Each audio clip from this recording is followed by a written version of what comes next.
और अब बात मंडी में मिशन जिंदगी की। यहाँ पिछले कुछ दिनों में हुई भारी बारिश की वजह से कई इलाकों में पुल और सड़कें तबाह हो गए। ऐसे में अब सराज विधानसभा में पड़ने वाली 12 पंचायतों के लिए बगलामुखी रोपवे को आवाजाही के लिए पूरी तरह से मुफ्त कर दिया गया। तो वहीं मंडी में ही दूसरी तरफ 30 जुलाई की रात स्थाई गांव में ऐसी तबाही मची कि उसे निशाना आज भी वहां मौजूद है। यहाँ 6 महीने के एक डॉगी ने सबकी जान बचाई और जब तक लोग नैना देवी मंदिर में शरण लिए हुए हैं। देखिए रिपोर्ट।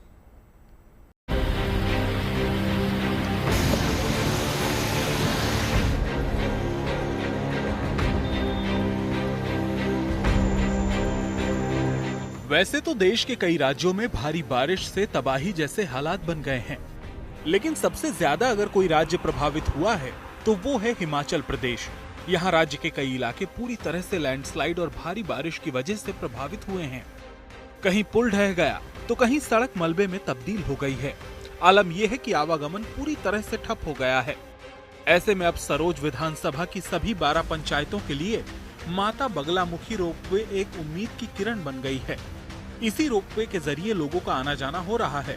खाद्य सामग्री और दवाइयां भी अब इसी के जरिए प्रभावित इलाकों तक पहुंचाई जा रही हैं। लोगों की परेशानियों को देखते हुए राज्य सरकार की ओर से सभी 12 पंचायतों के लिए ये रोपवे पूरी तरह से मुक्त कर दिया गया है। इसके लिए हमने 12 पंचायतें पड़ती है सराज विधानसभा क्षेत्र में ना। हमने पहले 2 पंचायतों के लिए किया था, एक पांदली और बाखली के लिए। जैसे ही गवर्नमेंट के ऑर्डर्स आए तो हमने 12 पंचायतों के लिए इसको फ्री कर दिया था। 750 मीटर की ये स्पैन है रोपवे का, और जो पहले जो रोड था वो 12 किलोमीटर जो है वहाँ से ट्रैवल करना पड़ता है लोगों को, और इससे थोड़ा बहुत सुविधा होगी लोगों के लिए, और फ्लैश फ्लड में भी काफ़ी सहायता मिली है।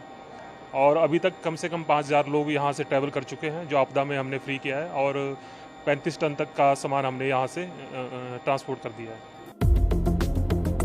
आसपास की पंचायत के लोगों के लिए ये एक बड़ी राहत है, क्योंकि जहां पुल और सड़कें पूरी तरह से ध्वस्त हो गई हैं, वहां लोगों के लिए आवाजाही का अब एकमात्र जरिया ये रोपवे ही बचा है, या यूं कहें कि रोपवे लोगों के लिए लाइफलाइन बन गई है। ये एक लक्ष्य हमारा ठाकुर साहब जयराम का रहा, जो ये रोपवे बना है एक हमारी एक स्माल बन के रह गई, और इसका आना जाना बहुत हमारा पीठ का बोझा भी चल रहा है, और सब कुछ सुविधा इसमें आना जाना और सामग्री इत्यादि चीज बहुत कुछ जा रही है। अब आपको मंडी के उस गांव लिए चलते हैं जहां एक 5 महीने के डॉगी रॉकी ने गांव के पूरे 63 लोगों की जान बचाई थी। ये वही मंडी का सियाथी गांव है जहां कुछ दिनों पहले आसमान से आफत की बारिश कुछ यूं बरसी थी कि पूरा गांव ही तबाही के आगोश में समा गया था। मंडी के अंदर जो त्रासदी हुई उससे सब आहत हैं, सब प्रभावित हैं, मदद की भी जा रही है, लेकिन क्या अभी तक उसके जख्म कैसे हैं और क्या कहीं जहां जान बची क्या कारण रहे, वो आपको कहानी हम जरूर बता रहे हैं। हम सियाठी गांव में हैं, ये धर्मपुर मंडी का सियाठी गांव है, जहां पर 20 घर पूरे तरीके से प्रभावित हुए हैं। 6-7 तो पानी के साथ ही बह गए जब फ्लैश फ्लड आया, और उसके बाद अब भी लैंडस्लाइडिंग हो रही है, और पूरा एरिया आप देखिए किस तरीके से मलबे के अंदर तब्दील है। हालांकि इस तबाही से ठीक पहले गांव के लोगों ने नैना देवी मंदिर में शरण ले ली, लेकिन अपने गांव और घर को नहीं बचा पाए। इस तबाही में गांव के बच्चों का भविष्य भी कहीं धूमिल हो गया।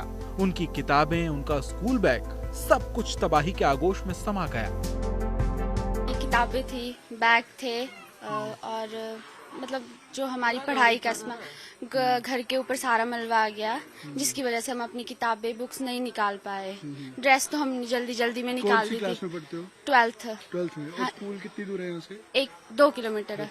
हाँ, फिर आप स्कूल यहीं से जा रहे हो मंदिर से? हाँ जी, यहीं से जा रहे हैं हम लोग।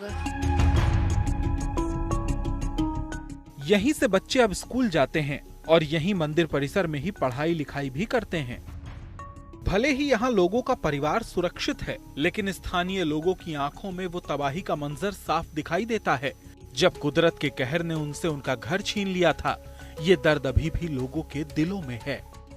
कैसे बचाई आपने जान? क्योंकि हादसा तो सर वो एक घर था पहला ऊपर, फिर वो गिरा, वो बच्चे मुश्किल से, फिर उन्होंने नीचे कॉल कर दी सबको कि भाई भागो, अब हमारा घर तो गया। उसी घर में जिसमें वो कुत्ता था वो? हाँ जी। उन्होंने बोला कि अब भागो, हमारा घर तो गया, अब ऊपर सारा मलबा नीचे की ओर ही आ रहा था। फिर एक एक करके जैसे एक साइड में थी जगह ना थोड़ी, इकट्ठे थे सारे घर, फिर एक एक करके उस बारिश में ही भगाया सबको, बच्चों को उठाया, फिर एक जगह इकट्ठे हुए खाली जगह में। हाँ जी। राहत की बात यह है कि अब प्रभावित इलाकों में फिर से चहल पहल बढ़ने लगी है। लोग धीरे धीरे अपने टूटे और जर्जर घरों की ओर बढ़ रहे हैं, इस उम्मीद में कि जल्द ही सब कुछ ठीक हो जाएगा, हालात सामान्य हो जाएंगे। लेकिन मंडी में तबाही के निशान आज भी मौजूद हैं। मंडी से अमन भारद्वाज के साथ bureau report, good news today.